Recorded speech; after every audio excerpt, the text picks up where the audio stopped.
Adversity does not ask permission before it appears. It simply arrives and asks one question. Will you accept the limits placed on you, or will you decide who you are before the world agrees? Most people allow circumstances to tell them what is possible. They allow appearances to define capability. They allow statistics, measurements, and opinions to set boundaries around their potential. But greatness has never obeyed appearances.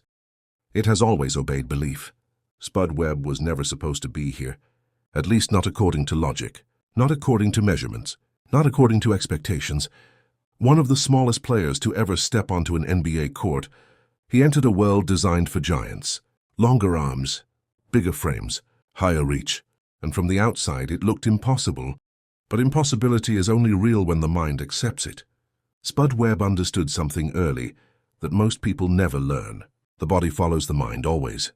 Before size matters, belief matters. Before reach matters, identity matters. Before opportunity arrives, the subconscious must be prepared to receive it. When the world tells you that you are too small, the danger is not the words themselves. The danger is repetition. Repetition has power. When a message is repeated often enough, it attempts to rewrite identity. Most people never realize this is happening. They begin to shrink internally, long before they ever shrink externally. They stop trying things they once imagined. They stop believing in outcomes they once desired. And eventually they stop seeing themselves as capable. Spud Webb refused this programming. He did not deny reality. He transcended it. He understood that if his body would never be the biggest, then his mind would have to be the strongest. If he could not dominate physically, he would dominate mentally. If he could not rely on size, he would rely on certainty. This is where the true battle took place. Not on the court, but in the subconscious. The subconscious mind does not judge. It accepts. Whatever it is fed consistently, it works to express. If it is fed limitation, it produces hesitation. If it is fed belief, it produces execution. Spud Webb had to reprogram his subconscious to operate as if size was irrelevant. Not ignored, irrelevant. He did not tell himself he was small. He told himself he was explosive. He did not tell himself he was overmatched. He told himself he was prepared. He did not tell himself he needed permission. He told himself he belonged. This is not motivation. This is mental law. The mind will always find a way to support the identity it believes to be true. Once identity is fixed, behavior aligns. Once behavior aligns, results follow. And once results follow, the world adjusts. Spud Webb trained his mind to see beyond his measurements. He trained his thoughts to operate at a level larger than his frame. He visualized outcomes that others could not imagine. And because the subconscious cannot distinguish between vivid imagination and real experience, his body began to respond accordingly. This is how ceilings are broken, not through force but through assumption. Then came the moment that made the world pause, the slam dunk contest. A stage built for height, a spectacle designed to showcase reach. And standing among giants was one of the smallest players the league had ever seen. Logic said this was impossible.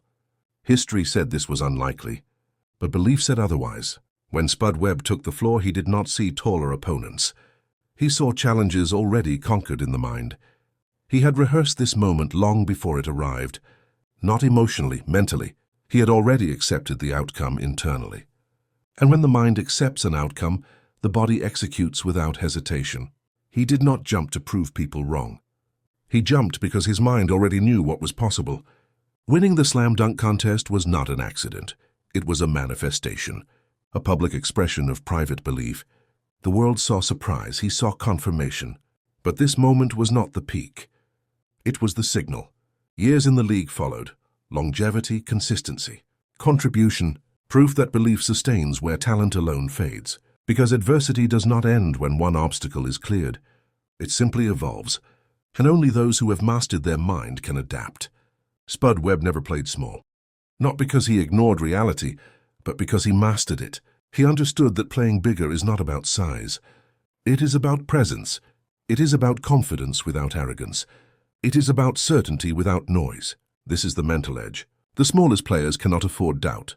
Doubt slows reaction. Doubt creates hesitation. And hesitation is fatal at the highest level. So he removed doubt at the source, the subconscious. He replaced questions with decisions. He replaced fear with preparation.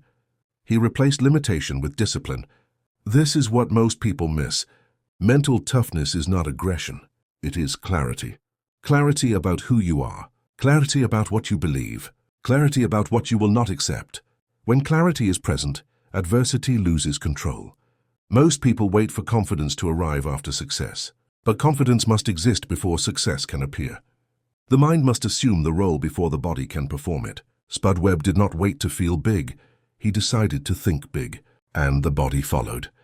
This principle applies everywhere, not just in basketball, not just in sports, but in life. The moment you allow labels to enter the subconscious, behavior adjusts downward. The moment you reprogram identity, behavior rises to meet it. You are never limited by what you lack. You are limited by what you accept. Spud Webb accepted nothing that diminished his vision. He accepted responsibility. He accepted discipline. He accepted the work required to support belief. And because belief was steady, results became inevitable. This is how adversity is conquered, not by fighting it but by redefining it. Not by resisting it but by using it. Adversity becomes training when the mind is prepared. Pressure becomes fuel when belief is stable. Size becomes irrelevant when identity is fixed. The world will always measure you. That is unavoidable. But the only measurement that truly matters is internal. Who do you believe you are when no one is watching? Who do you assume yourself to be before opportunity arrives? Who do you prepare as if you already are? This is the question Spud Webb answered early. And once answered, everything else followed. The mind leads, the body responds, the world adjusts. Say this to yourself. I am not defined by appearance. I am not limited by circumstance. I am programmed for possibility. My mindset is my edge, and I play bigger than what the world expects.